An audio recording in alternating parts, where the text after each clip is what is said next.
Assalamualaikum. Bertemu kembali dengan Pak Jur dalam pembelajaran di kelas 5, tema 8, subtema 3, pembelajaran yang kelima. Bagaimana kabar teman-teman semua? Semoga sehat dan tetap semangat. Ingat, selalu menggunakan masker bila hendak keluar rumah. Rajin mencuci tangan, hindari kerumunan.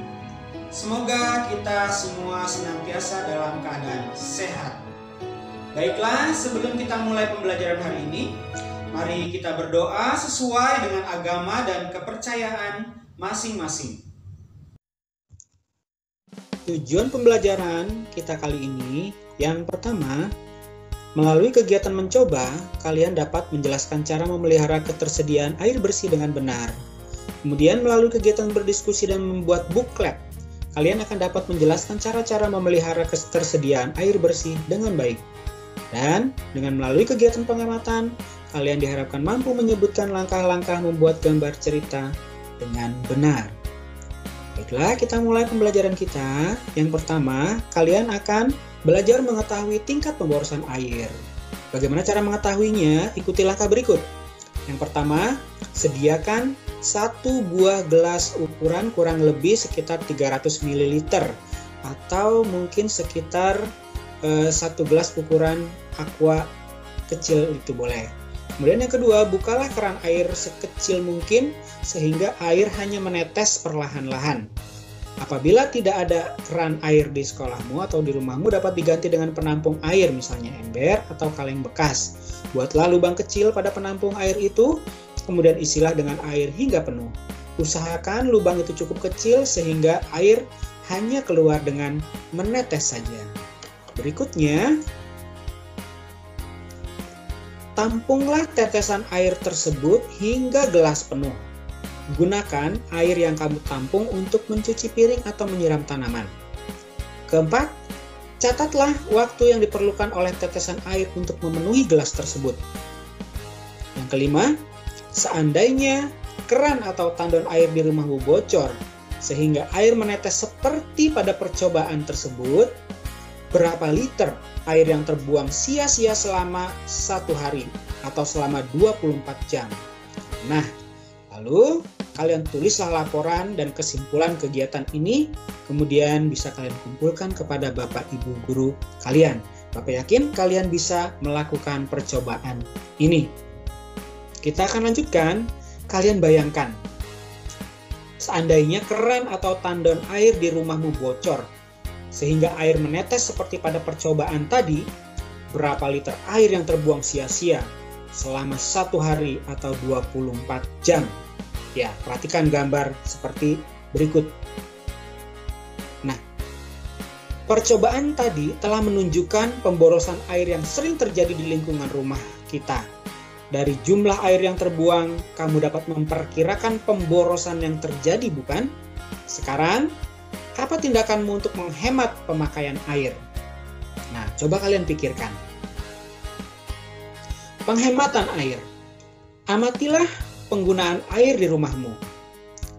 Air digunakan untuk mandi, mencuci pakaian, memasak, dan mencuci piring.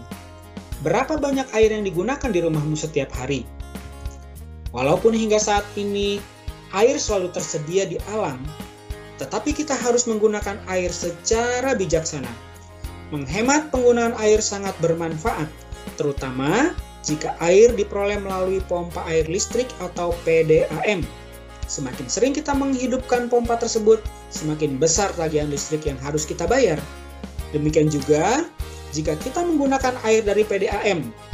Semakin banyak air yang kita pakai, maka tagihan air per bulannya juga semakin besar. Mungkin kamu belum dapat membayangkan tentang pemborosan penggunaan air. Nah, sekarang mari kita diskusikan. Yang pertama, kalian bisa berdiskusi dengan teman-teman atau anggota keluargamu mengenai tindakan-tindakan penghematan air yang dapat kalian lakukan. Kemudian selanjutnya, buatlah sebuah booklet berisi. Nah, sekarang ayo kita berdiskusi. Kalian bisa berdiskusi bersama teman-teman kelompokmu atau bersama anggota keluargamu. Diskusikanlah mengenai tindakan-tindakan penghematan air yang dapat kalian lakukan. Kemudian, kalian buatlah sebuah buklet berisi cerita ajakan untuk melakukan tindakan-tindakan penghematan air. Dan lengkapi cerita dengan gambar yang mendukung. Perhatikan langkah-langkah pembuatan gambar cerita berikut ini. Contoh bukletnya kita akan lihat dulu. Ya, ini adalah contoh buklet. Ya, seperti brosur. Ini juga contoh buklet. Nah, berikutnya perhatikan ilustrasi langkah membuat buklet.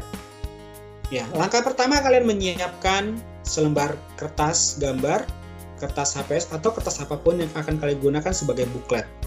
Yang kedua, lipat kertas menjadi 2 bagian, 3 bagian, atau 4 bagian. Tergantung kebutuhan. Nah, kemudian beberapa lipatan itu kalian tumpuk menjadi seperti sebuah buku. Perhatikan yang keempat.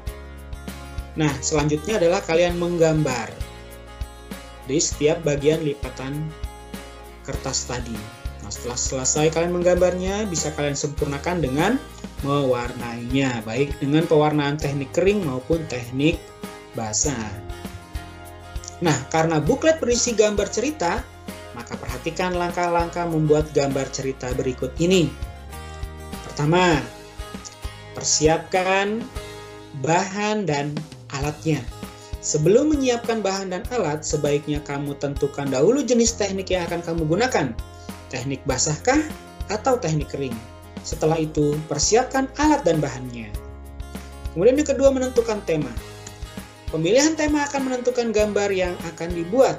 Penentuan tema dapat dilakukan dengan melihat lingkungan sekitar atau pengalaman diri sendiri dan orang lain. Dan yang ketiga, pembuatan sketsa. Setelah menentukan tema, langkah selanjutnya yaitu membuat sketsa. Sketsa sebaiknya dibuat lebih dari satu agar kita dapat memilih yang terbaik. Dan yang keempat, penyelesaian gambar. Dari beberapa sketsa yang dibuat, dapat dipilih satu yang menurutmu paling baik. Kemudian, sempurnakan dengan menghapus garis-garis yang tidak perlu dan menambah garis atau coretan yang dirasa perlu agar gambar tampak lebih hidup. Jika sudah mantap, warnai gambarmu dengan rapi.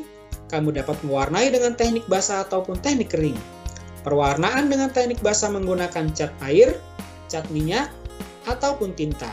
Sebaliknya, pewarnaan dengan teknik kering menggunakan pensil warna, krayon, atau oil pastel. Berikut adalah contoh gambar yang sketsanya belum disempurnakan dan yang di sebelahnya adalah gambar yang sudah disempurnakan. Nah, sekarang buatlah sketsa gambar cerita berdasarkan tema yang telah kamu tentukan pada pembelajaran kedua yang lalu. Bapak yakin kalian masih ingat tema yang pernah kamu buat itu. Silahkan kamu buat gambarnya, buat dengan sebagus mungkin. Silahkan kalian kumpulkan nanti kepada ibu bapak guru melalui media yang telah ditentukan. Bapak yakin kalian bisa melaksanakan tugas ini dengan baik. Demikianlah pembelajaran kita pada tema 8 subtema 3 pembelajaran yang kelima. Semoga bermanfaat. Sekian dan terima kasih. Salam sehat dan semangat. Wassalamualaikum warahmatullahi wabarakatuh.